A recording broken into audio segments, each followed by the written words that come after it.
on the tower that you've got to be looking at there. The actual weight that's up there is not a problem except for the neighbour when it goes through their roof.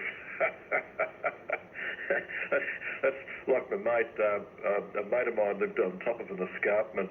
He had a view over the Pacific and he was up about 300 feet or 400 feet up this plateau, right on the edge of it.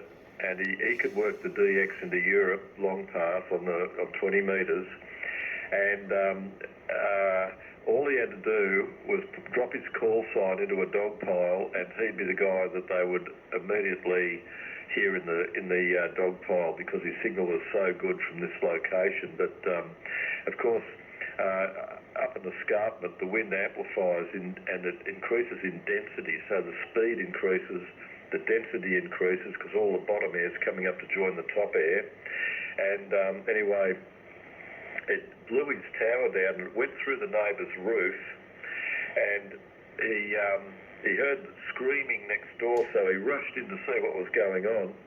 And the neighbour was, the woman was having a bath at the time, and so she's in the bath and there's this boom of a 20-metre beam going down through the roof. So he put a towel around her and got her out of there, but she was in a state of shock. Go ahead. My God. Christ, I'll tell you what, mate, it's so bloody scary, but that's the thing that always terrified me. One of my neighbours here is pretty close to the tower base, and that's what terrified me. If anything ever happened, it coming down, if it came down, it would be bad enough.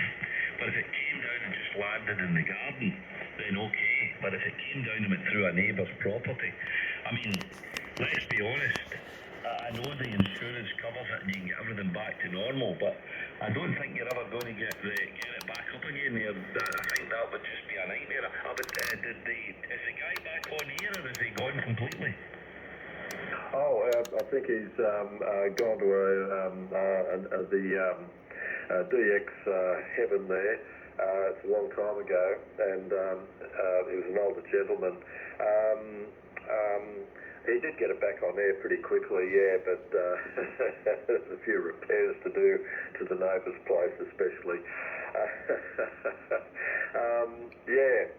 Very interesting that, but yeah, look, I even with a thing where you've got a trolley up the side, I don't mind sneaking a guy wire off the tower, or if necessary the trolley, so that when it's up there, if there's you've got a guy wire going away from that neighbour's place that's next door, so that even if it's just halfway up the tower, just randomly on one of the sections there, just so that to give you peace of mind, so that if there was a really big wind and it snapped somewhere, if you've got a guy wire on it, depending on the prevailing winds, of course, then you know that if anywhere it's going to snap at that point. And that way it might just snap in half or something and come down onto itself rather than through the neighbour's roof or something. So that's the thought there. But it's not so much the static loads and things. It's more the side forces in the wind and the exponential increase in force with wind speed, which is a real problem. Indeed. So that's the big worry, and I still can't quite work that out. Just what the wind loading is. I've been trying to do the maths on it for a while, and I still can't work out what the wind loading is. But it's sort of exponential as you get up towards the hurricane kind of level there.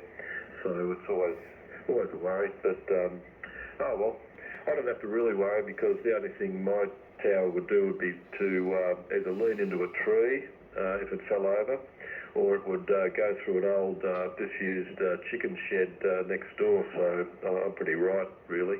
I'm on about 1 1/3 acres here, Paul, so I don't really have a problem. Tower's about sort of 50 metres down the yard. Anyway, look, I better get out of here. I've got to go and start chopping a few veggies for tea. We've got to do a little stir fry tonight, so I'm going to go choppy and do that, and let you work some more DX there. But you're still peaking about 5 and 9 on the with the QSB there. But the radar's a little bit. I do hear it now. When you first mentioned it, couldn't hear a thing.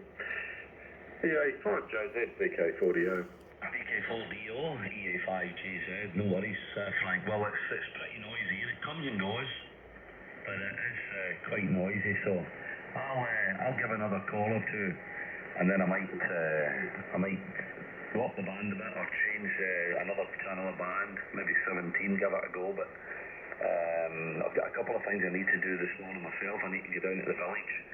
I've got a water bill to pay, and I have one of the 3 payments we make a year to the local town hall. I need to go down and do that as well, so I'll get that done, but that'll probably be around 11 o'clock, I would say, maybe an hour and a half or so from now. Okay, Frank, enjoy your stir fry. Thanks for coming in and saying hello, always a pleasure.